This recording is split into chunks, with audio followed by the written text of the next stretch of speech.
Hello friends, welcome to my YouTube channel the pet vision. This is Sahil Malik, your host and the your vet. तो guys हमेशा की तरह आज का जो टॉपिक है आप थंबनेल में देख ही चुके होंगे।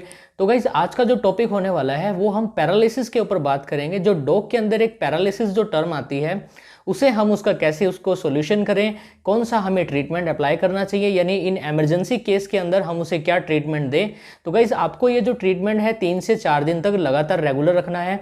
अगर आपको अपने डॉग में कुछ फ़र्क दिख रहा है तब आप इस ट्रीटमेंट की हेल्प से अपने डॉग को बचा सकते हैं और आगे कंटिन्यू कर सकते हैं। अगर आपका जो ट्रीटमेंट नहीं सक्सेस हो रहा देन आप ये सोच लेना कि आपका जो डॉग है किसी दूसरी बीमारी से सफ़र कर रहा है, इसलिए आपको ये ट्रीटमेंट देने की ज़रूरत नहीं है। तो गाइज़ मैं आपको आज जो मेन जो ट्रीटमेंट बताने वाला हूँ वो पैरालिसिस का बताऊँगा। और पैरालिसिस का जो ट्रीटमेंट है ये सिंपल एक बेसिक ट्रीटमेंट होगा जो आपको कुछ फॉलो करना है।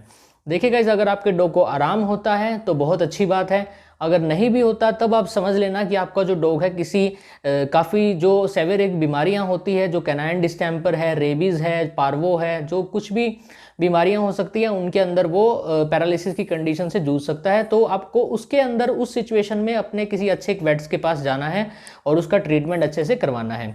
तो गाइज हम बात कर रहे हैं पैरालिसिस की। सबसे पहले तो गाइज आपको ये पता होना चाहिए कि पैरालिसिस क्यों होता है हमारे डॉग में। देखिए गाइज क्या होता है, कई बार जो सीएनएस होता है, सीएनएस आप नहीं समझ रहे होंगे, मैं आपको बेसिकली ब्रेन बताता हूँ। जो ब्रेन होता है यानी जो आपको सिंपल लैंग्वेज में आप माइंड भी बोल देते हो, वो डॉग के अंदर भी होता है। तो गाइज ब्रेन होता है तब कुछ ना कुछ प्रॉब्लम आएगी, तो एक सीएनएस डिप्रेशन हो जाता है। यानी सीएनएस में जो भी क्रेनियल जो कैविटी होती है उसमें कुछ डिफेक्ट आने की वजह से जो क्रेनियल जो नर्व्स होती है वो डैमेज हो जाती है, जिनकी वजह से जो पार्ट्स का जो मूवमेंट होती है, जितने भी जो पार्ट्स का जो काम होता है, यानी जो हाथों का काम होता है, जो पैरों का काम होता है, वो स्टॉप हो जाता है। तो गाइज पैरालिसिस उसकी वजह से हो जाता है बिकॉज सीएनएस डिप्रेशन हो गया है। तो गाइज आपको इसका ट्रीटमेंट कैसे करना है इस वीडियो के एंड में आपको क्लियरली बताया जाएगा। सबसे पहले हम आपको इसके सिम्टम्स के बारे में रूबरू करवा देते हैं। तो गाइज सबसे पहले आपको जो सिम्टम दिखेगा, इनएबिलिटी टू मूव दिखेगी, यानी वो मूव नहीं कर पाएगा, उसे अच्छे से चलने में काफ़ी ज़्यादा प्रॉब्लम होएगी।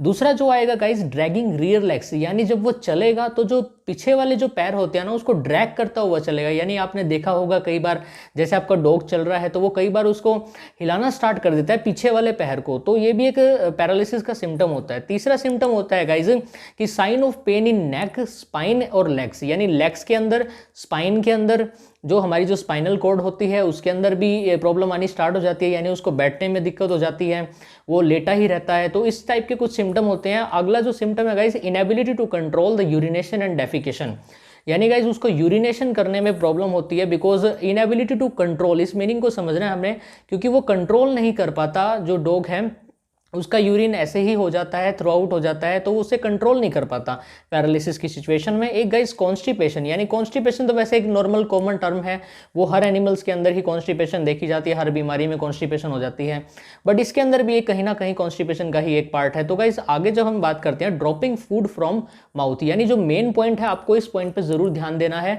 तो guys dropping food from mouth, यानी जब उसने खाना खा लिया बट दोबारा से खाना उसने बाहर निकाल दिया, तब यानी जो ये सिम्टम है पैरालिसिस का सिम्टम है। आप बिल्कुल ही समझ लेना, इनमें से आपको सिम्टम नजर आए कुछ भी 4 या 5 जो रिलेटेड हो तो पैरालिसिस हो सकता है। आगे जो सिम्टम है गाइस, एबनॉर्मल आई मूवमेंट, आपको आइज चेक करनी है। जैसे गाइस जॉन्डिस के अंदर हम आइज चेक करते हैं वैसे ही आपको आइज देखनी है कि उनकी मूवमेंट चेक करनी है कि अच्छे से मूवमेंट हो रही है, यानी आपको वो पहचान रहा है या नहीं पहचान रहा। अगर वो नहीं पहचान रहा, इग्नोर कर रहा है, तब आप कुछ ना कुछ समझ लेना क्योंकि पैरालिसिस के सिम्टम उसको आ रहे हैं। तो गाइस जो ये एबनॉर्मल जो आई मूवमेंट होता है इसको एटेक्सिया भी बोला जाता है। एटोक्सिया भी कहीं ना कहीं आपने सुना ही होगा, अगर नहीं भी सुना तो मैं आपको बता दूं, एटेक्सिया बोला जाता है उसे। तो गाइस इस बीमारी के अंदर जो दूसरे जो सिम्टम्स आते हैं गाइस, वोमिटिंग होती है, बहुत कॉमन सिम्टम है, वोमिटिंग तो होती ही होती है। रेस्पिरेटरी कुछ प्रॉब्लम्स आती हैं, यानी रेस्पिरेटरी प्रॉब्लम्स में भी जो थोरेसिस रीजन होता है उनमें दिक्कत आने स्टार्ट हो जाती है, तो उसके लिए अलग ट्रीटमेंट होता है।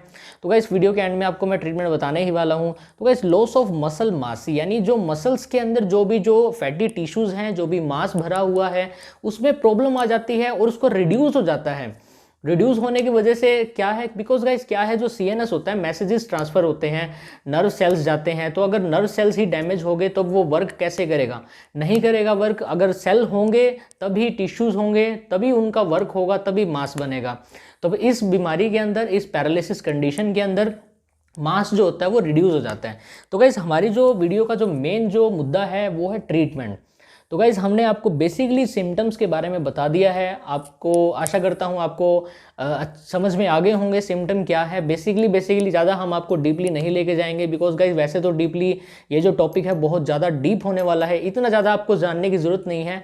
आपको मैं इमरजेंसी सिचुएशन के अंदर मैं ट्रीटमेंट बताने वाला हूँ कि आपको क्या ट्रीटमेंट करना है अपने डॉग का। अगर इनमें से आपको 4 या 5, देखिए गाइस इस पॉइंट को आप नोट कर लो। आपको इन जो सिम्टम मैंने आपको जो बताए हैं इनमें से अगर 5 या 6 या इससे ज़्यादा भी सिम्टम नज़र आ रहे हैं, तब आपका जो डॉग है पैरालिसिस से ग्रस्त है। तो गाइस इसमें आपको क्या करना है, इसमें आपको मैं इंजेक्शंस के आपको कुछ नाम बताऊंगा, आपको वो दवाइयाँ देनी है और आपको ये जो ट्रीटमेंट है 4 से 5 दिन तक रेगुलर करना है। आप उससे अच्छे से बच पाएंगे, अपने डॉग को बचा सकेंगे। तो गाइस चलिए अब हम आपको ट्रीटमेंट के बारे में बताते हैं कि पैरालिसिस अगर आपके डॉग को हो गया है तो अब आप उसमें क्या ट्रीटमेंट यूज़ करें। तो गाइस फर्स्टली आपको एक इंजेक्शन है, इंजेक्शन मैग्लूडाइन के नाम से आता है मार्केट में। आपको ये विरबैक कंपनी का एक प्रोडक्ट है, बहुत अच्छा रिजल्ट देने वाला है। और गाइस इसके अंदर जो साल्ट पाया जाता है फ्लूनिक्सिन मैग्लोमाइन नाम का एक साल्ट पाया जाता है, जो काफ़ी ज़्यादा हेल्पफुल होता है बॉडी की डेवलपमेंट के लिए, और जो डिफेक्ट हुए हैं बॉडी में उनको ठीक करने के लिए बहुत ज़्यादा फायदेमंद होता है। तो गाइस जो इसका जो रूट रहेगा, यानी डोज से पहले मैं रूट की बात करता हूँ, आपको इंट्रामस्कुलर देना है। इंट्रामस्कुलर का क्या मतलब होता है गाइस, मसल्स के बीच में आपको देना है, यानी उसके अंदर आपको देना है, मसल्स के अंदर। तो गाइस जो इसकी जो डोज रेट रहेगी वो 5 ml रहेगी। देखिए गाइस मैं आपको ये जो ट्रीटमेंट बता रहा हूँ आपको 5 दिन तक रेगुलरली कंटिन्यू करना है, तभी आपका डॉग काफ़ी ज़्यादा कवर कर लेगा, उसकी कंडीशंस को काफ़ी ज़्यादा बेटर उसको हैंडल कर पाएगा। तो गाइस आपको ये 5 ml इंजेक्शन इंट्रामस्कुलर लगा देना है। तो गाइस दूसरा इंजेक्शन आपको स्क्रीन पर दिख रहा होगा, इंजेक्शन मिकोवैट एक्सेल। मिकोवैट एक्सेल जो गाइज ये इंजेक्शन है लार्ज एनिमल्स के अंदर भी यूज़ किया जाता है, और गाइज ये एक मल्टीविटामिन इंजेक्शन है, यानी मल्टीविटामिन के अंदर यूज़ किया जाता है। काफ़ी ज़्यादा हेल्पफुल होता है आपके डॉग की, जब आपका जो डॉग पैरालिसिस जैसी बीमारी से संक्रमित हो, और उसको ठीक करने में काफ़ी ज़्यादा इसका योगदान होता है। इसकी जो गाइज जो डोज रेट रहेगी वो 2.5 ml से 3 ml आप लगा सकते हैं लार्ज डॉग के अंदर, यानी जो लार्ज जो डॉग्स होते हैं जो 2 साल 3 साल या 4 साल जितने के होते हैं आप उसमें लगा सकते हैं ये इंजेक्शन। और इसका भी जो रूट रहेगा वो इंट्रामस्कुलर ही रूट रहेगा। तो गाइज जो थर्ड बात करता हूँ मैं, इंजेक्शन एविलिन। एविलिन के नाम से आता है गाइज, ये एक एविल आप नॉर्मली बोल सकते हो कि एविल। तो गाइज एविल के अंदर जो साल्ट पाया जाता है फेंड्रामाइन मैलिएट नाम से एक साल्ट होता है, वो पाया जाता है, आप वो इंजेक्शन लगा सकते हैं। आपको जो फेंड्रामाइन मैलिएट जो लगाना है 1.5 से 2 ml डोज रेट रहेगी लार्ज एनिमल्स के अंदर।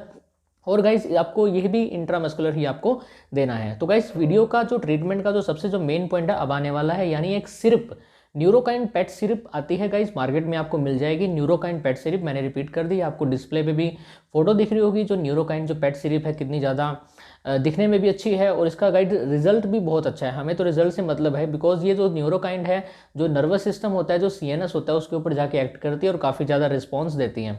तो गाइज इसकी जो डोज रेट रहेगी, यानी आपको ये कितनी बार पिलानी है, आपको गाइज दिन में ये 4 बार पिलानी है और 5-5 ml आपको पिलानी है। देखिए गाइज जितना भी जो मैंने आपको जो ट्रीटमेंट बताया है वो आपको 5 या 6 दिन तक कंटिन्यू करना है। ये एक इमरजेंसी ट्रीटमेंट आपको बताया जा रहा है पैरालिसिस के अंदर, बट अगर आपका डॉग अगर सेवियर डिजीज से इफेक्ट है, यानी काफ़ी ज़्यादा वो सीरियस केस हो चुका है, तब आपको अपने डॉग को किसी नियर बाय वेट से ज़रूर दिखाना है, बिकॉज वेट की हेल्प से ही उसका ट्रीटमेंट हो पाएगा।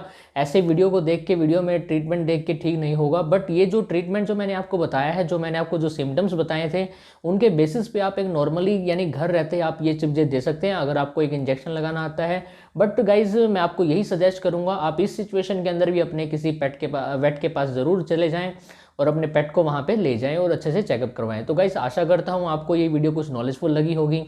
गाइस अगर नॉलेजफुल नहीं भी लगी है तो कुछ ना कुछ आपकी ज़रूर मदद होगी इस वीडियो से। तो guys thank you so much for watching this and please do like subscribe and comment. Thank you so much. और गाइस आप अगर आपको मुझसे कॉन्टैक्ट करना है तब आप हमारे टेलीग्राम पे एक चैनल है द पेट विजन के नाम से, आप उस पर आए, उससे हमसे जुड़ें और आप हमसे पर्सनली डिस्कस भी कर सकते हैं अपने डॉग की प्रॉब्लम को। So guys thank you so much, bye bye.